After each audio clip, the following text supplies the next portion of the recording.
Shabbat Shalom, hermanos. Hoy vamos a introducirnos en el capítulo 2 y vamos a, igual que el anterior Shabbat, vamos a dividirlo en dos partes. Esta noche veremos la parte uno de este capítulo y el próximo Shabbat cerraremos el capítulo con la parte 2. Iniciamos, como siempre, haciendo un resumen de lo que vimos anteriormente y lo que vimos fue la parte 2 del capítulo uno. En esa segunda parte de ese capítulo uno, el apóstol Shaul ha revelado que producto de su testimonio, mientras estaba recluido en el pretorio, ha ocurrido un avivamiento en la capital del imperio. Pero también con ese avivamiento se levantaron líderes que predicaban a Machía, pero lo hacían por sus intereses personales. Ellos buscaban usurpar el liderazgo de Pablo y causarle tristeza en la prisión. Y por otro lado, se avivaron también congregaciones que predicaban a Machía por amor a su palabra. A todo esto, Shaul no se entristeció, más bien se alegró, porque de todas maneras, aún con la división, sea por hipocresía o por amor, se estaba proclamando a Machía. También el apóstol expresa su confianza en que será liberado y que en su cuerpo Machías será exaltado ya sea por su vida o por su muerte.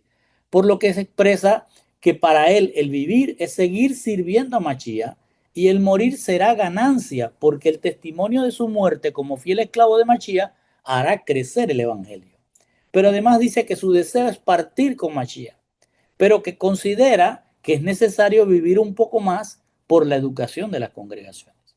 Finalmente, inicia una exhortación al final del capítulo 2 para que la congregación de los hermanos filipenses vivan de una manera digna del evangelio de Machía y que no teman a los adversarios que buscan la división del cuerpo de Machía, sino que perseveren en la unidad. En este contexto, entonces, vamos a iniciar el capítulo 2, que en el verso 1 dice: si algún, pues, consuelo hay en Machía, si algún estímulo de amor, si alguna comunión de espíritu, si algún afecto entrañable y compasión, ¿qué está diciendo Shaul? Él ha venido exhortando en el final del capítulo 2 a los creyentes en Filipos a vivir de una manera digna del Evangelio, permaneciendo firmes en unidad ante los adversarios y comprendiendo que tanto la fidelidad como el padecimiento son dones de gracia. Shaul dirige ahora su atención a la vida comunitaria interna de los creyentes. Habló de cómo los que están afuera buscan la división. Ahora, los que están adentro también tienen que recibir una exhortación y a esto se va a dedicar los primeros capítulos. Vimos que en el capítulo 1, desde el verso 27 hasta el 30, el enfoque ha estado en la lucha externa, los adversarios, las pruebas, las persecuciones y la perseverancia en la fidelidad. Ahora, en este capítulo 2, el apóstol pasa a tratar la lucha interna, el peligro que trae la división, que es provocada por el orgullo y la falta de unidad dentro de la congregación. Por eso inicia el capítulo 2 diciendo: por tanto, si hay algún consuelo en Machía, si algún estímulo de amor, si alguna comunión de espíritu, si algún afecto entrañable y compasión. Shaul emplea aquí una serie de preguntas, escuche bien, preguntas retóricas. Las preguntas retóricas no es que están esperando una respuesta, las preguntas retóricas ya vienen con la respuesta. Y estas respuestas para Pablo, todas son respuestas afirmativas que están implícitas en lo que él está diciendo. Cuando dice, si hay algún consuelo en Mashiach, la palabra consuelo traduce de la palabra griega paraklesis, de donde viene paracleto. Y eso significa ponerse al lado, en el sentido de un ayudador, de un consolador, alguien que fortalece. En otras palabras, el apóstol está diciendo, si alguno tiene a Mashiach a su lado como ayudador o consolador. Eso es lo que está diciendo al decir si hay algún consuelo en Machía. Lo que está diciendo es si alguien tiene a Machía a su lado, como un consolador o como un ayudador. Luego añade, si algún estímulo de amor, el término estímulo proviene de la palabra griega paramitión, que describe una palabra o relato que alienta y conforta a quien sufre. Al unirlo con ágape, que es amor entrañable y sacrificial, Shaul está evocando el recuerdo del amor con que Mashiach actuó por ellos. Por eso dice, si hay en ustedes algún estímulo que brote del amor entrañable de Mashiach. Eso es lo que está diciendo. A continuación menciona, si alguna coinonía de espíritu, coinonía implica comunión, participación o unión, y espíritu puede entenderse como el ánimo o la disposición interior. Por tanto, el sentido sería, si hay entre ustedes alguna unidad de ánimo o comunión espiritual. Finalmente dice, si algún afecto entrañable y compasión. El término para compasión es en griego oitirmos, que expresa un sentimiento profundo de misericordia hacia otros. En otras palabras, está diciendo, si hay en ustedes amor entrañable y deseo sincero de ayudar a los demás. Entonces, con estas palabras traídas a una traducción más correcta o correcta de la que vemos en nuestras traducciones, Shaul está formulando todas estas expresiones no para sembrar duda, ni para esperar una respuesta, sino para afirmar con convicción que todas ellas son realidades presentes en los creyentes de Filipo. Es como si dijera, ustedes tienen a Machía como ayudador, recuerden su amor entrañable, perseveren en coinonía y en ustedes hay afecto y compasión. Eso es lo que está diciendo en ese versículo 1. Luego dice el 2, completad de mí el gozo en lo que mismo penséis, el mismo amor teniendo, unánimes lo uno, solo pensando. Fíjense, Shaul parece que hace preguntas, pero en realidad son verdades que caracterizan a los hermanos de Filipos. Ellos se mantienen unidos a Machía como el pámpano a la vid, por lo cual no solo recuerdan el sacrificio de Yeshua, sino que lo reconocen como el pago por ellos, por lo cual perseveran en la coinonía y en el amor entrañable, exhibiendo disponibilidad para ayudarse mutuamente. Sobre esa base, Shaul introduce su exhortación central, que continúa y profundiza el llamado anterior, y les dice, completad mi gozo teniendo un mismo sentir, un mismo amor, unánimes y de un mismo pensar. En resumen, el apóstol está diciendo, puesto que ustedes ya disfrutan de la ayuda de Mashiach, del estímulo de su amor, de la coinonía de ánimo y de la compasión mutua, háganme plenamente feliz, manteniendo la unidad en el amor entrañable, en el ánimo y en el propósito que es ser un solo cuerpo. Shaul les está enseñando que la gracia que los sostiene a él en el sufrimiento debe también unirlos en el amor entrañable. La coinonía en los padecimientos debe ahora reflejarse en la comunión de los sentimientos entre los creyentes. Así el apóstol pasa de exhortar a la firmeza ante los enemigos externos a exhortar a la unidad interna, mostrando que la verdadera madurez espiritual se evidencia no solo en resistir las pruebas que imponen los adversarios, sino en permanecer en amor y armonía dentro del cuerpo de Mashiach. Shaul comienza enfatizando las grandes bendiciones que los creyentes de Filipo ya poseen. Por eso no está preguntando, sino que está diciendo, y les está diciendo, ustedes tienen a Mashiach como consolador y ayudador. Recuerdan así profundamente la obra que hizo por ustedes. Por lo tanto, perseveren en la coinonía, en la comunión mutua y manifiesten entre ustedes deseos de ayudarse unos a otros. A partir de estas realidades que ya poseen los congregados en Filipos, el apóstol les dice, entonces si ya tienen todo esto, es decir, tienen a Machía, recuerdan lo que hizo por ustedes, perseveran en la coinonía y se ayudan mutuamente, entonces si ya tienen todo esto, completen mi gozo manifestando una profunda unidad. Tengan un propósito común y un amor entrañable compartido, demostrando que son uno en mente y obras. Y dice en el 3 y el 4, nada haciendo por rivalidad o vanagloria, sino que cada uno tenga la humildad de creer que los otros son mejores que él mismo.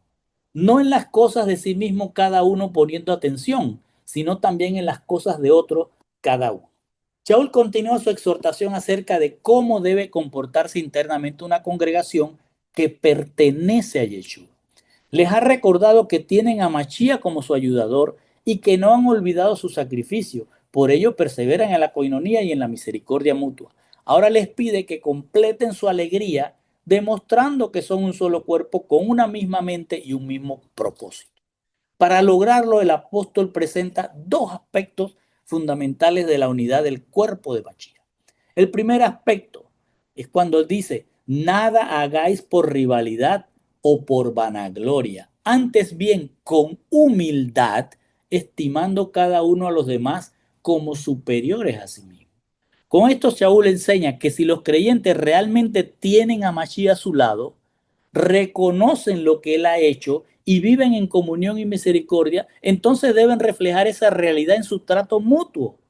Completar su alegría, la del apóstol, significa manifestar la auténtica unidad del cuerpo de Mashiach, la cual solo es posible cuando se eliminan toda rivalidad y toda vanagloria interna. La humildad no consiste en menospreciarse, sino en valorar sinceramente a los demás, honrándolos y evitando cualquier actitud que promueva la competencia o el deseo de sobresalir. El segundo aspecto que Shaul quiere mostrar es cuando dice, no busque cada uno sus propios intereses, sino también sean solidarios con los demás.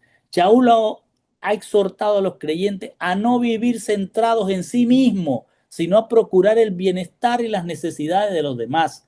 La verdadera unidad del cuerpo no se construye sobre el egoísmo, sino sobre la empatía y el servicio mutuo. En resumen, el apóstol está advirtiendo que la unidad del cuerpo de Mashiach se sostiene sobre dos pilares fundamentales, los cuales son la unidad y la solidaridad por los demás.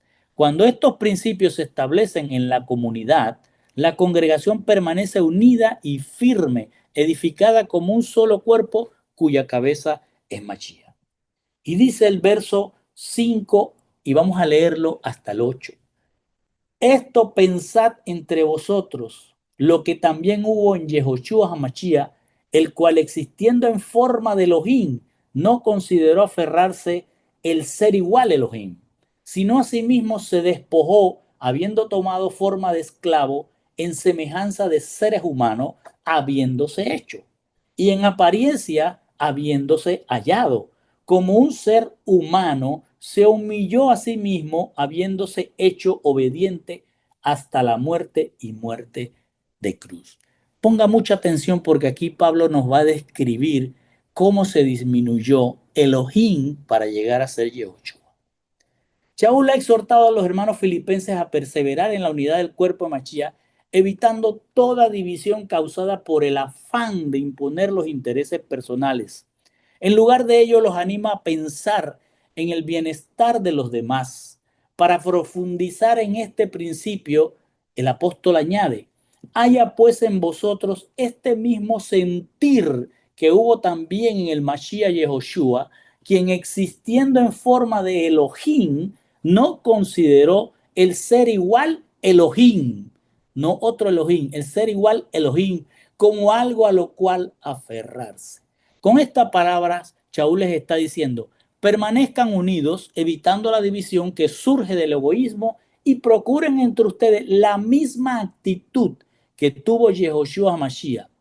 Él, siendo Elohim, no consideró aferrarse a su gloria ni retener su condición divina como un derecho inamovible, lo cual habría sido buscar su propio interés. Luego explica lo que Yehoshua hizo para poner los intereses de otros por encima del suyo, para que los creyentes lo tomen entonces como un modelo a seguir. Y dice, sino que se despojó Yehoshua a sí mismo, tomando forma de esclavo, hecho semejante a los hombres. Con estas palabras el apóstol enseña que para perseverar en la unidad del cuerpo, los creyentes deben reflexionar, pensar en el ejemplo de Yehoshua, quien fundamentó toda su obra en los dos pilares que Shaul acaba de mencionar: la humildad de dejar su gloria de Elohim y la solidaridad, es decir, el hacer eso por amor para ofrecerle la salvación a la humanidad. Dice, él siendo Elohim, no se aferró a su gloria, sino que se despojó. Y cuando dice la palabra despojó, en griego es que no, es decir, se vació. Escuche bien, la palabra que pusieron como despojó significa en griego se vació o se despojó, renunciando voluntariamente a los privilegios de su divinidad como Elohim. Esta humillación se manifestó, esa humillación se manifiesta en él al tomar forma de siervo, convirtiéndose en esclavo de su propia palabra, mostrando esa esclavitud al hacerse semejante a los seres humanos. Por eso continúa diciendo, y hallado como un ser humano, se humilló a sí mismo, haciéndose obediente hasta la muerte y muerte de cruz. Con esto Shaul enseña que los hombres vieron a Elohim. Cuando veían a Yeshua, estaban viendo a Elohim, pero revestido de humanidad. Yehoshua se vació de sus poderes, llegando a lo más bajo, a ser un esclavo que tenía que obedecer voluntariamente su propia palabra para así hacerse solidario con la humanidad. Y esa solidaridad lo llevaría hasta la muerte más vergonzosa y dolorosa del mundo romano de aquel entonces, que era la crucifixión. Y dice del 9 al 11, por lo cual también el Elohim le exaltó hasta lo sumo y otorgó a él el nombre, el que está sobre todo nombre, para que en el nombre de Yeshua toda rodilla se doble, de celestiales y terrenales, y toda lengua confiese que Yehoshua Mashiach es Señor, el resplandor de Elohim Padre. Vamos a entender. Después de presentar la humillación voluntaria de Yehoshua Mashiach, quien siendo Elohim, el único Elohim, se vació de sus poderes, de su gloria, para entrar en este mundo, adoptando una forma humilde, no de rey, sino como un esclavo. El texto resalta su solidaridad con la humanidad, sacrificándose en obediencia de esclavo a su propia palabra. Con esta actitud de humildad y solidaridad, el apóstol muestra que para Yeshua humillarse por la humanidad no fue una derrota. Para él no fue una derrota, sino una exaltación. Por eso les exhorta a tener el mismo sentir que tuvo Yeshua, el de humillarse y sacrificarse por los otros. Porque ayudar a los demás, incluso en medio del sacrificio y la humillación, no es algo deshonroso, sino una forma de exaltarse en honor y dignidad. Por eso dice, por lo cual también Dios lo exaltó sobre lo sumo y le concedió un nombre que es sobre todo nombre. Shaul está diciendo, escuche bien, que Elohim desde la plenitud de su gloria y poder se vació para tomar la forma de un ser humano con un nombre que era Yehoshua, haciéndose así como un ser humano y a través de el sacrificio que como un ser humano o semejante a un ser humano haría, con esa solidaridad liberaría a la humanidad de la muerte eterna. Con esa humillación y sacrificio en forma humana, Elohim, el único Elohim, vaciado como Yehoshua, fue exaltado por encima de todo, recibiendo la autoridad que está por encima de todos los nombres, es decir, de todas las autoridades, sean en el cielo o en la tierra. El apóstol Juan explica esto mismo en el libro de Apocalipsis diciendo, y no se encontró a nadie, ni en el cielo, ni en la tierra, ni debajo de la tierra. No se encontró a ninguno que pudiera abrir el libro ni mirarlo, sino el cordero que parecía inmolado. Esto es una referencia al sacrificio y la resurrección del poder que Elohim vació en su cuerpo de Mashiach. Es decir, que aquí Pablo está mostrando, y Juan lo confirma, que Elohim se vació de todos sus poderes, dejando solo los necesarios para venir como un esclavo de su propia palabra, sacrificarse y resucitar, que es lo más importante, para mostrar que él, Elohim, es el único que puede hacer eso y que no había nadie en el cielo o en la tierra o debajo de la tierra que pudiera hacer esto. El apóstol añade el por qué Elohim hizo esto y dice, para que en el nombre de Yeshua toda rodilla se doble, de celestiales y terrenales, y toda lengua confiese que Yehoshua Mashiach es Señor, la gloria de Elohim Padre. Shaul está diciendo que Dios se vació de sus poderes, de su gloria, de su plenitud, para hacerse parecido a un humano con el propósito de asumir la autoridad de salvar. Yehoshua, que significa ese nombre, Dios salva, representa la primera venida de Elohim como Mashiach para que en su autoridad, por la humillación y su solidaridad, toda criatura, tanto en el cielo como en la tierra, se postre ante él, y esto será en la segunda venida, y que todos, independientemente de su idioma, de su lengua, confiesen que Yehoshua HaMashiach es Hashem, es Elohim disminuido, pero manteniendo parte del resplandor, es decir, del poder y la gloria que tenía como Elohim en su origen, en la autoridad, en la eternidad, es decir, como Padre, pero Padre significa origen. Entonces, esto es lo que está diciendo. Yeshua se vació de todos los poderes, dejando solo los necesarios para venir como un esclavo de su propia palabra, pagar el precio y resucitar para mostrar lo que va a ocurrir con toda la humanidad y para que aquel en el segundo regreso toda rodilla se doble, sea en el cielo o en la tierra, porque él ha asumido, el único que ha asumido la autoridad para salvarnos. Y dice el 12 al 13. De tal modo, amados de mí, como siempre obedeciste, no como en la presencia de mí solo, sino ahora mucho más en la ausencia de mí. Con temor y temblor la de vosotros mismos, salvación, trabajad, porque Dios es el que actúa tanto el querer como el actuar por su buena voluntad. Shaul comenzó su exhortación a los hermanos filipenses diciendo, ustedes tienen a Machía a su lado, tienen su amor entrañable, perseveran en una sola comunión y corresponden a su amor. Entonces completen mi gozo siendo uno en pensamiento y obra.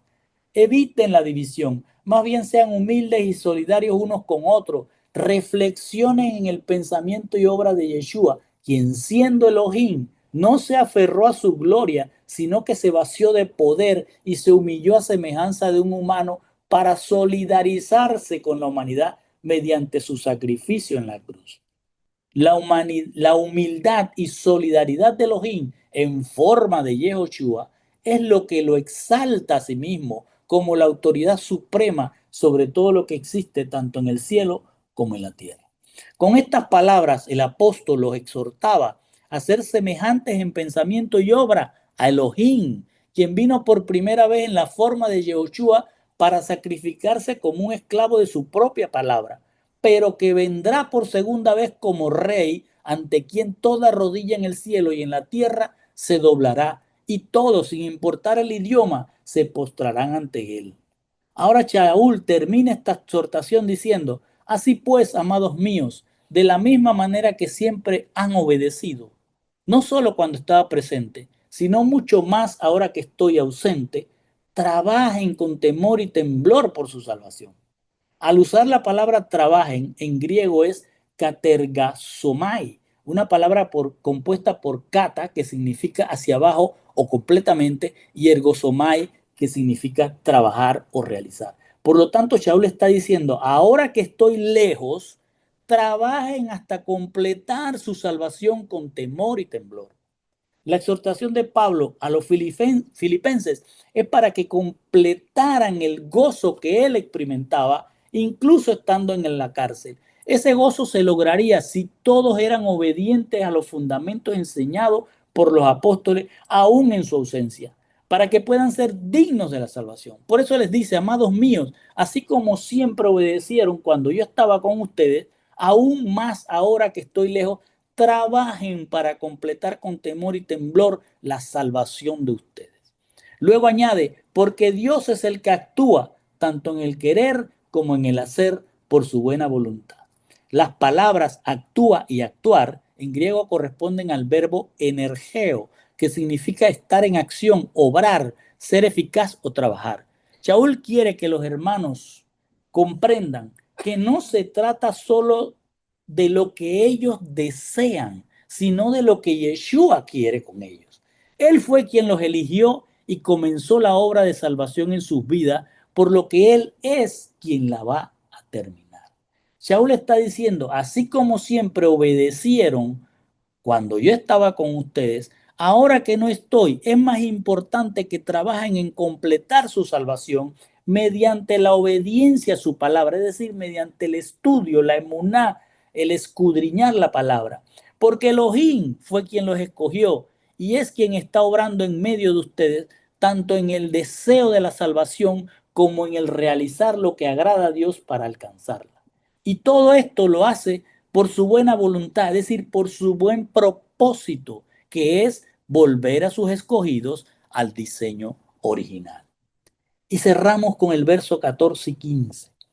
Todas las cosas haced sin murmuraciones y discusiones, para que sean irreprochables y puros, hijos de Dios intachables en medio de una generación torcida y pervertida, entre los que brilláis como estrellas en el mundo. El apóstol ha exhortado a los creyentes filipenses a completar el gozo que él siente aún estando preso. Para ello los convoca a hacerse semejantes a Machía, quien siendo Elohim se vació, se humilló y solidarizó con la humanidad, siendo obediente hasta la muerte.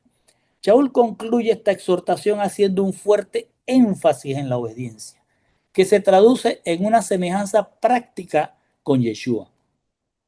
Todas las cosas, dice, haced sin murmuraciones y discusiones. Al pedirles que trabajen para completar su salvación con temor y temblor, Shaul aclara, hagan todas las cosas sin murmurar. Murmurar significa quejarse o protestar silenciosamente, lo cual inevitablemente engendra discusiones o contiendas. El apóstol los exhorta a obedecer a Dios, a Elohim, con buena disposición, no solo por obligación, sino con un corazón agradecido, de modo que no den cabida a las divisiones internas. A continuación les aclara la razón por la que deben evitar las divisiones, para que sean irreprochables y puros. Shaul les dice que al permanecer como un solo cuerpo y no divididos, serán irreprochables, es decir, vivirán sin culpa ante los demás. Y al decir que sean puros, puede referirse a la palabra hebrea tajor, que implica estar habilitados para estar en la presencia de Elohim. Así que les está diciendo, no permitan que el mundo los acuse de nada y perseveren en una vida agradable a Dios.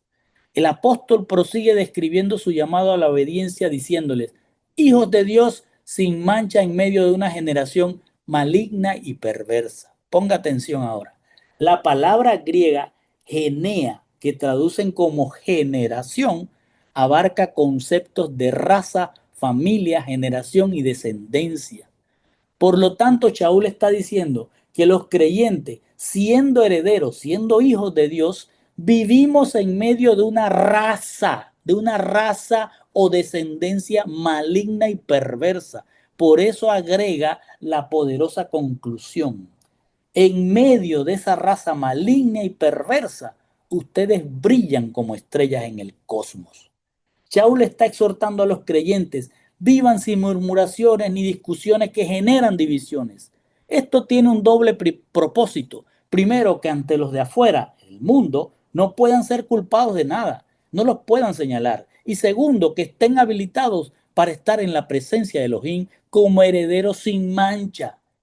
Aunque ustedes vivan o todos vivamos, todos los que creemos y seguimos a Mashiach, vivamos rodeados por una descendencia, por una raza maligna y perversa, somos luz en medio de ellos como las estrellas en el cosmos. Y con esto, mis hermanos, terminamos.